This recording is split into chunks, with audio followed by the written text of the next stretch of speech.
How to help GF not cockblock herself. F23, M24.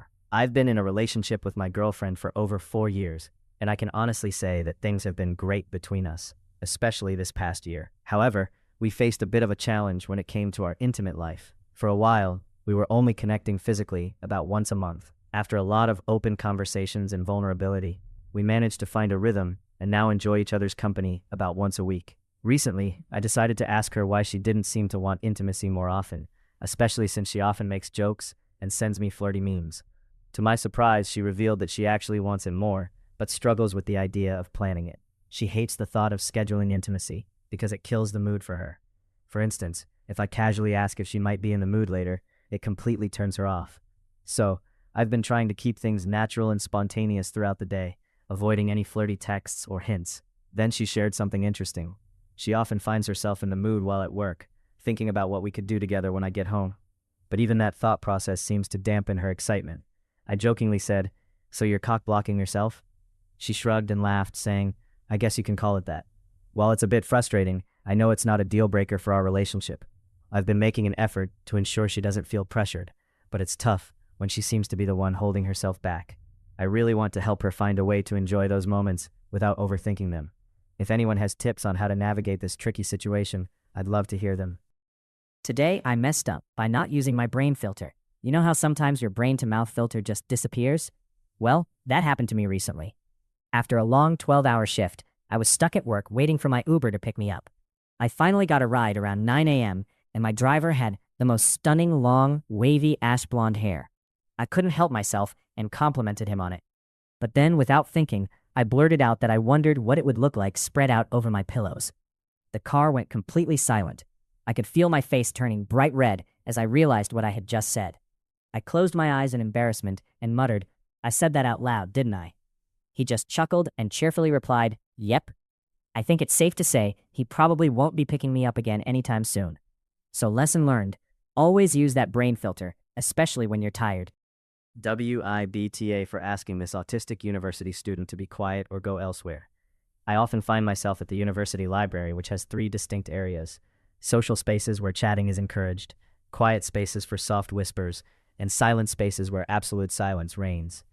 I usually settle into the silent area as I need complete focus to study. However, there's a fellow student who frequents the same silent space. He has autism and seems to rely on this environment to concentrate, just like I do. The challenge? He mutters quietly to himself, and it's a constant background noise.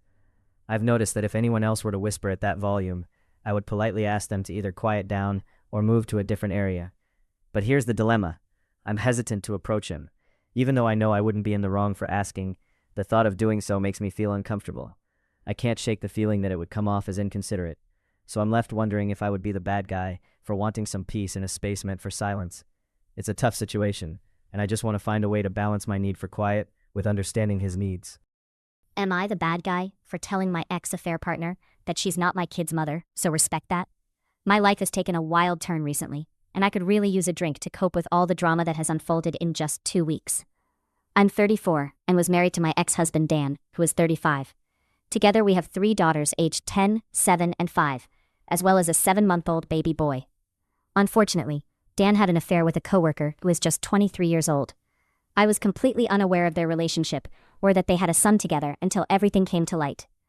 Thankfully, we are in the process of divorcing, and I'm trying to remain civil for the sake of the kids. I don't speak poorly about their father, at least not out loud, and I strive to let them enjoy their childhood without being burdened by adult issues. The kids seem to be handling the situation as best as they can, but they definitely prefer being at home with me. They're not used to seeing their dad with another woman, and they've expressed their discomfort. They've even told me that this new girlfriend talks negatively about me, while I've made a point not to engage in any negativity. It's almost comical how my kids act like little reporters, sharing every detail with me. This girlfriend even stalks my Instagram, which is baffling. She has the man and the baby, so why bother me? She once boasted that she won in life because she gave Dan his first son. I mean, really? What's next? A trophy? Dan and I have managed to establish a smooth co-parenting schedule, but the real challenge is his girlfriend. She constantly inserts herself into our family dynamics, referring to my kids as our kids, in a way that feels spiteful. She tries to play the role of the bonus mom, but my children don't appreciate it. They've told me they dislike her attempts to befriend them.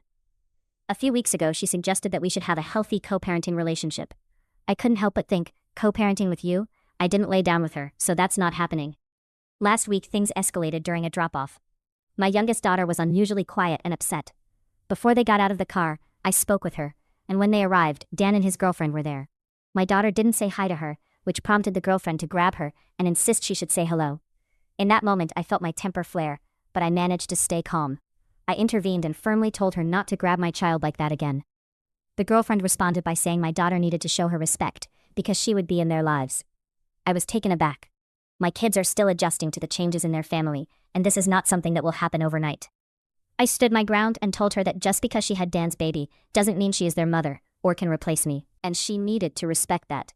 Later that day, Dan texted me, claiming I made her feel bad about herself when all she wanted was to create a happy family. I couldn't believe his cluelessness. I took the time to talk to my daughter about the incident, reinforcing that while Kennedy isn't her mom, it's still important to be respectful, even if she doesn't like her. It's a complicated situation, but I'm determined to navigate it with my children's best interests at heart.